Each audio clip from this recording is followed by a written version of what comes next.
ko, kapag ano guys, kapag malapit talaga yung mga halalan, kasi ginagamit po sa mga nakapwisto ngayon para po yung isang tao ay mabigyan po ng akusasyon at bigyan po ng mga kasalanan.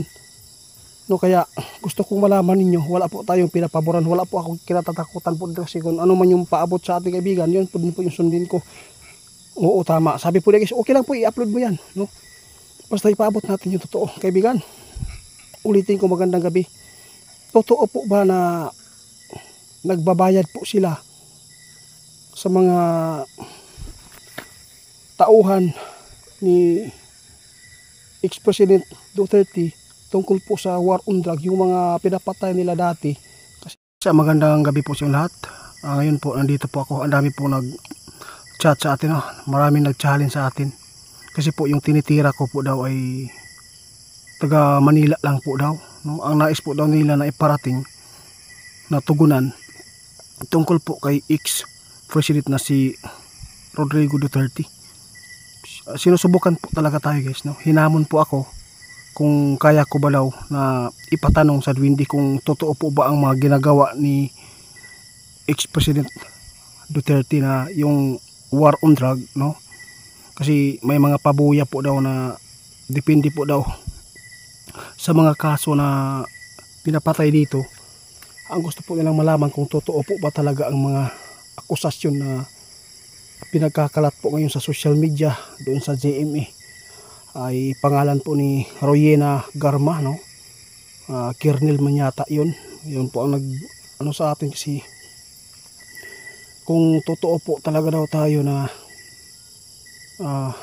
magtutugon po sa mga katanungan po ng mga tao na gusto po nilang malaman.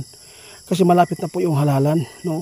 Gusto po daw nila ipatanong sa ating kaibigan kasi lagi po daw tayong nagtira doon sa Manila, yung mga tatakbo ngayong halalan na ito. Ngayon po ang gusto po daw nilang malaman, hinahamon po ako. Ito lang masabi ko, no? Kung masilan man yung maipaabot, kayo na lang po maghusga, no, sa akin kasi buhay ko yung nakataya dito, pero tugunan ko kayo. Kaya dito po yung malalaman kung ano po ang katotohanan sa nung si Duterte pa yung namumuno, no, nung presidente pa siya dito sa atin. Ngayon po ang gusto ko lang maipaabot sa inyo, kung si kaibigan pa si Yoto, kung gusto po niyang ayaw i-public o ayaw po niya na sagutin, wala akong magawa. Kung ipa-upload din niya, ay tutugunan ko din kayo. Magandang gabi po, Tay, at saka si Yoto. Tay, oy, maraming salamat. Si Yoto, saan si tatay mo? Ay, nandoon kay Ramil, binabantayan daw niya si Ramil, guys. Maraming salamat, si Yoto. Meron po akong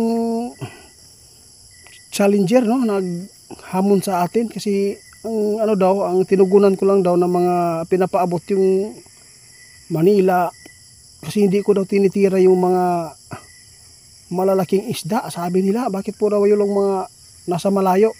Dapat daw na tugunan din po natin yung mga request nila about po kay Duterte kasi ngayon po ay nag-viral na po ngayon tungkol po sa ipinakalat po ni Royena Garma tungkol po sa akusasyon na naglantaran po ngayon, no?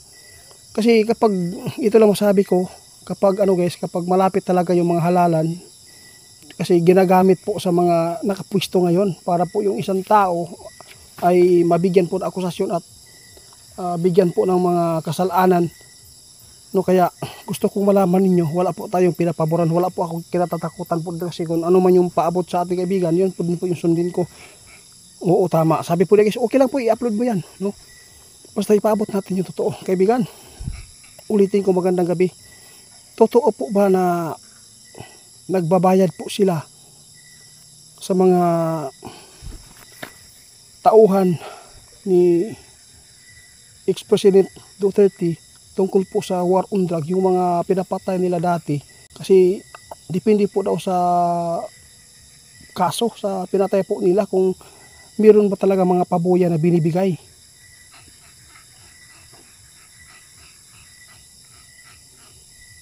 Guys, ang sabi po ni kaibigan, no, grabe, no, napakadelikado po ito kung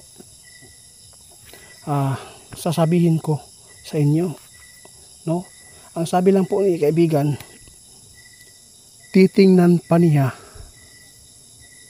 kung ano po talaga ang katotohanan, kasi mayroon pong mga isiniwalat po ni Garma na hindi naman po totoo, para lang kasi ginagamit po siya ngayon sa mga kalaban.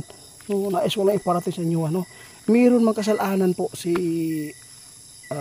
ex-president po natin, pero tinugunan po niya. Marami po siyang naitulong tungkol po sa mga war on drugs, no. Marami po siyang napabago, mga addict, no, user, yung mga nagbibinta. Kaya totoo ba talaga na ipinatumba po nila kaibigan?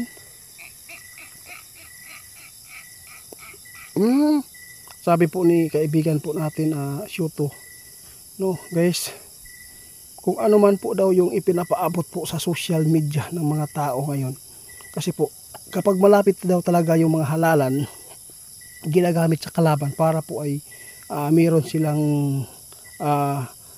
maisira sa ibang kalaban nila, no. Tulad po ngayon, ang dami nagsuputan, wala pa'y halalan, di na ang tapos mag binagot-bot. Kasi po ngayon po, kasi ginagamit po sila talaga. Kaya salamat kaibigan, no. Oo, sabi po ni kaibigan guys, meron, totoo man yan, meron po, no, meron na nangyayari po na bayaran, pero hindi po lahat, no. Ang mga tao lang talaga na mga malalaking yung mga drugs ngayon guys na tinutumba, gipasangi lang ang uban kay president. Ang iba, mga kagrupo lang nila, no, nagpatayan lang sila para walang makapagsumbong nung si presidente pa ang namuno. Ngayon po, marami naninira dahil po ay halalan. Totoo ba talaga kaibigan yung mga sinasabi ni Royena Garma? O ang dami po daw niyang sinabi tungkol po kay Duterte, kasi ginagamit po daw siya pagkapulis para po sa war on drugs, no, na ginawa po ni Duterte. At sinabi pa niya na sila po ay inuutusan, kung ano man yung mga ipinatumba ni ex-president ay binabayaran ng pabuya. Depende po na kung ano po ang pinapatay nila. Kasi gusto kong malaman kung siya po ba talaga yung mga tao na napabalita noong siya pa po yung nakaupo. Ang daming case na patay.